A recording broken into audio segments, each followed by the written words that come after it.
Hello friends, आप सभी का हमारे यूट्यूब चैनल आईटीजे में स्वागत है। मैं हूं जयदीप। और वीडियो स्टार्ट करने से पहले फैकल्टी कलर्स देख लेते हैं जिस बेस पे हमने वीडियो बनाई है।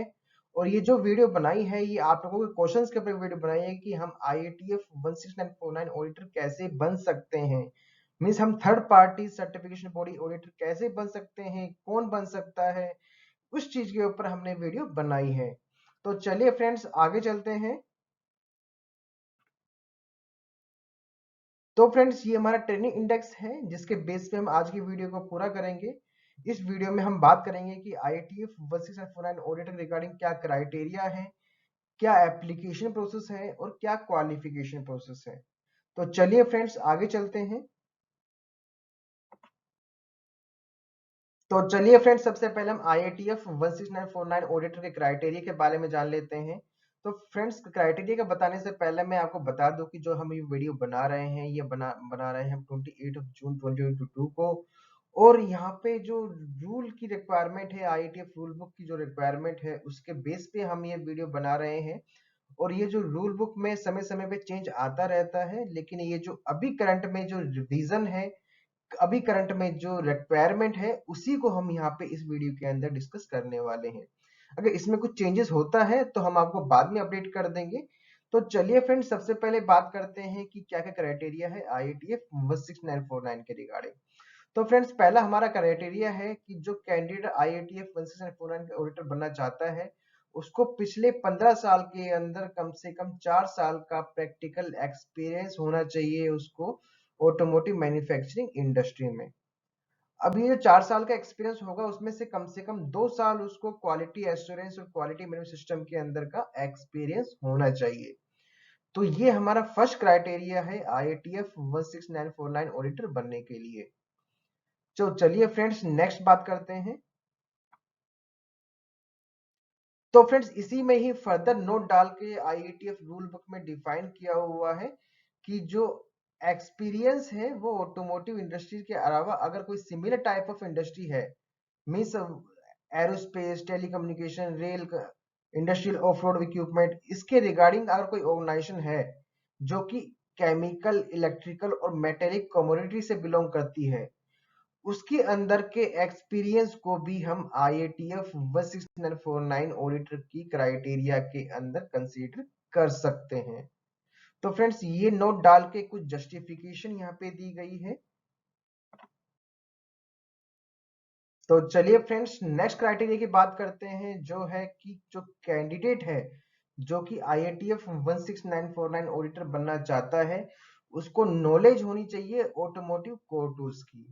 कोर टूल्स मतलब SPC, MSA, PPAP, FMEA, APQP, इन सब कोर टूल्स की उसको ट्रेनिंग होनी चाहिए। इसके अलावा फर्दर यहाँ पे रिक्वायरमेंट है कि जो कैंडिडेट है उसको क्वालिफाइड होना चाहिए ISO IEC 1021 के ऊपर। अभी ये कैसे क्वालिफाइड हो सकता है, वो ISO 9001 की अगर वो ट्रेनिंग ले लेता है लीड ऑडिटर की तो उस बेस पे वो यहाँ इसमें क्वालिफाइड हो जाएगा। उसके बाद उसको रिलेवेंट अक्रेडिटेशन बॉडी रूल की नॉलेज होनी चाहिए और ऑडिट करनी चाहिए उसको ISO 9001 की। मीन्स उसको एक पर्टिकुलर सीबी के अंदर काम करना पड़ेगा कुछ पर्टिकुलर टाइम के लिए, जिससे कि उसको उस पर्टिकुलर अक्रेडिटेशन बॉडी की उसको नॉलेज हो जाए। तो अल्टीमेटली हम अगर शॉर्ट में बात करें कि जो कैंडिडेट है उसको ISO 9001 का जो लीड ऑडिटर कोर्स है वो उसको कर ले। इसके अलावा ISO 9001 का वो ऑडिटर बन जाए किसी सर्टिफिकेशन बॉडी के अंदर, जिससे कि उसको एक्रेडिटेशन बॉडी के रूल बुक की रिक्वायरमेंट्स को पता लग जाए। तो ये एक क्राइटेरिया है IATF 16949 ऑडिटर बनने के लिए। तो चलिए फ्रेंड्स नेक्स्ट बात करते हैं। तो चलिए फ्रेंड्स नेक्स्ट क्राइटेरिया की तरफ बात कर लेते हैं। अब यहाँ पे जो कैंडिडेट है उसको कम से कम 6 ISO 9001 की थर्ड पार्टी ऑडिट करनी पड़ेगी मैन्युफैक्चरिंग इंडस्ट्री में। तो जैसा हमने बताया कि लाइक हम किसी सीबी को ज्वाइन कर लेंगे ISO ऑडिटर के लिए, उसके बाद मिनिमम 6 ऑडिट कर लेंगे और उन 6 ऑडिट में कम से कम 3 audit as a team leader कर लेंगे तो हम एक तरह से क्वालिफाई कर जाएंगे IATF 16949 ऑडिटर के एप्लीकेशन के लिए। ठीक है, अब यहाँ पे जस्टिफिकेशन दी गई है कि अगर ऑटोमोटिव मैन्युफैक्चरिंग के अंदर हमने फर्स्ट पार्टी और सेकंड पार्टी ऑडिटिंग का एक्सपीरियंस है तो वो भी हम कंसीडर कर सकते हैं IATF 16949 के एक्सटर्नल ऑडिटर बनने के लिए या थर्ड ऑडिटर पार्टी बनने के लिए। ठीक है,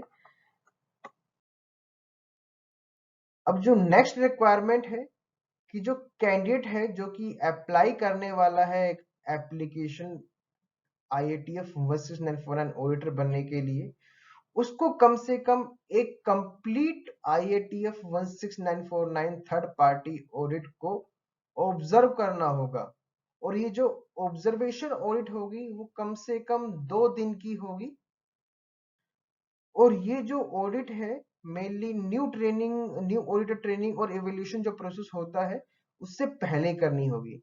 मीन्स हम एक तरह से कहें तो जो इनिशियल क्वालिफिकेशन करना होता है एक ऑडिटर को, उससे पहले उसको ये external third party IATF 16949 audit को ऑब्जर्व करना होगा।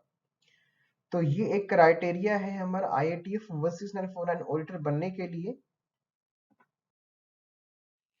अब नेक्स्ट बात करते हैं कि IATF 16949 ऑडिटर बनने के लिए क्या एप्लीकेशन प्रोसेस है।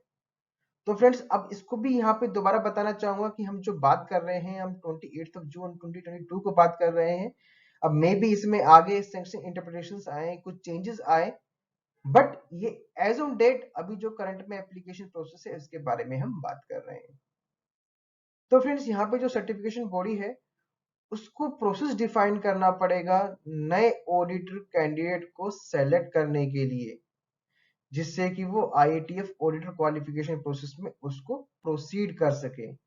तो अल्टीमेटली यहाँ पे रिक्वायरमेंट है कि सीबी को प्रोसेस डिफाइन करना पड़ेगा IATF ऑडिटर क्वालिफिकेशन प्रोसेस के रिगार्डिंग न्यू कैंडिडेट को सेलेक्ट करने के लिए।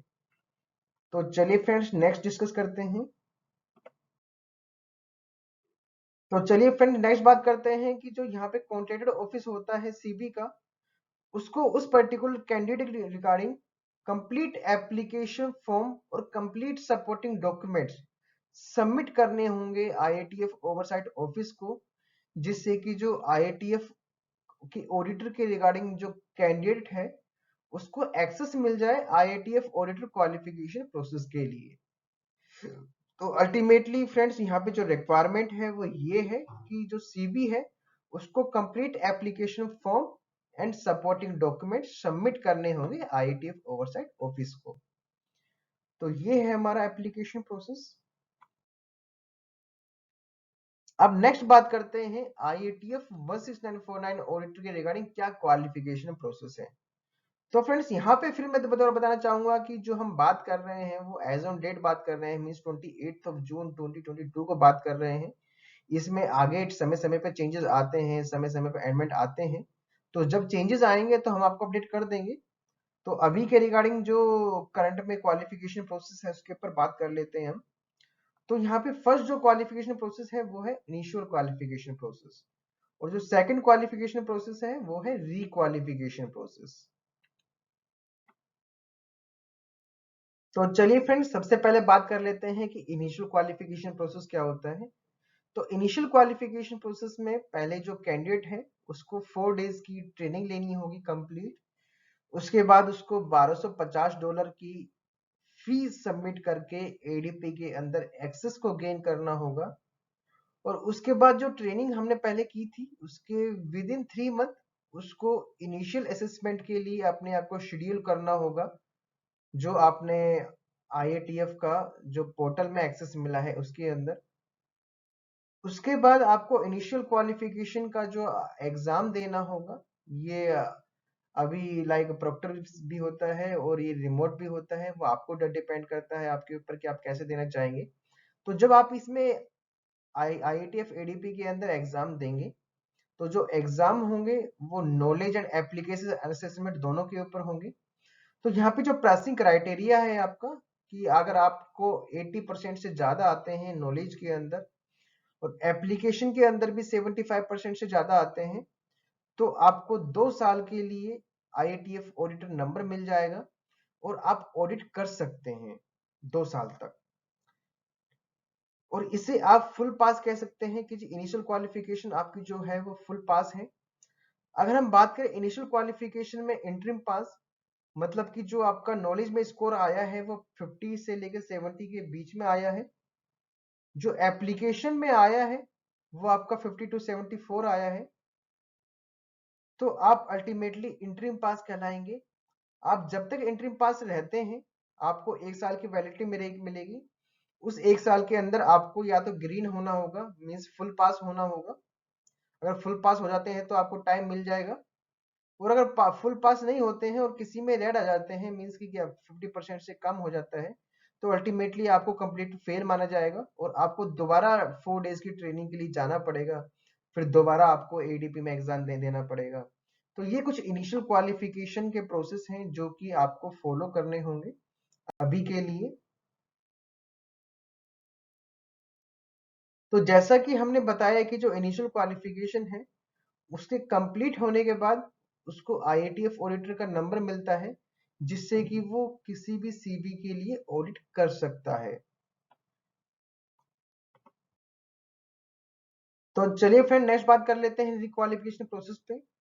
तो फ्रेंड्स सबसे पहले बता दो कि जो रिक्वालिफिकेशन प्रोसेस है अभी अंडर रिव्यू है, अभी इस पे डिस्कशन चल रहा है कि इसको कैसे करना है।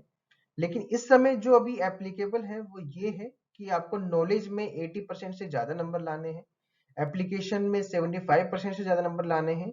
अगर आपके पास ये नंबर आ जाते हैं तो आप कंप्लीट पास हो जाएंगे। अगर नहीं आते हैं तो फिर आपको 1 साल के अंदर इन सभी एग्जाम को पास करना होगा, ग्रीन करना होगा। अगर आप कर पाते हैं तो आप IATF के ऑडिटर बन जाएंगे।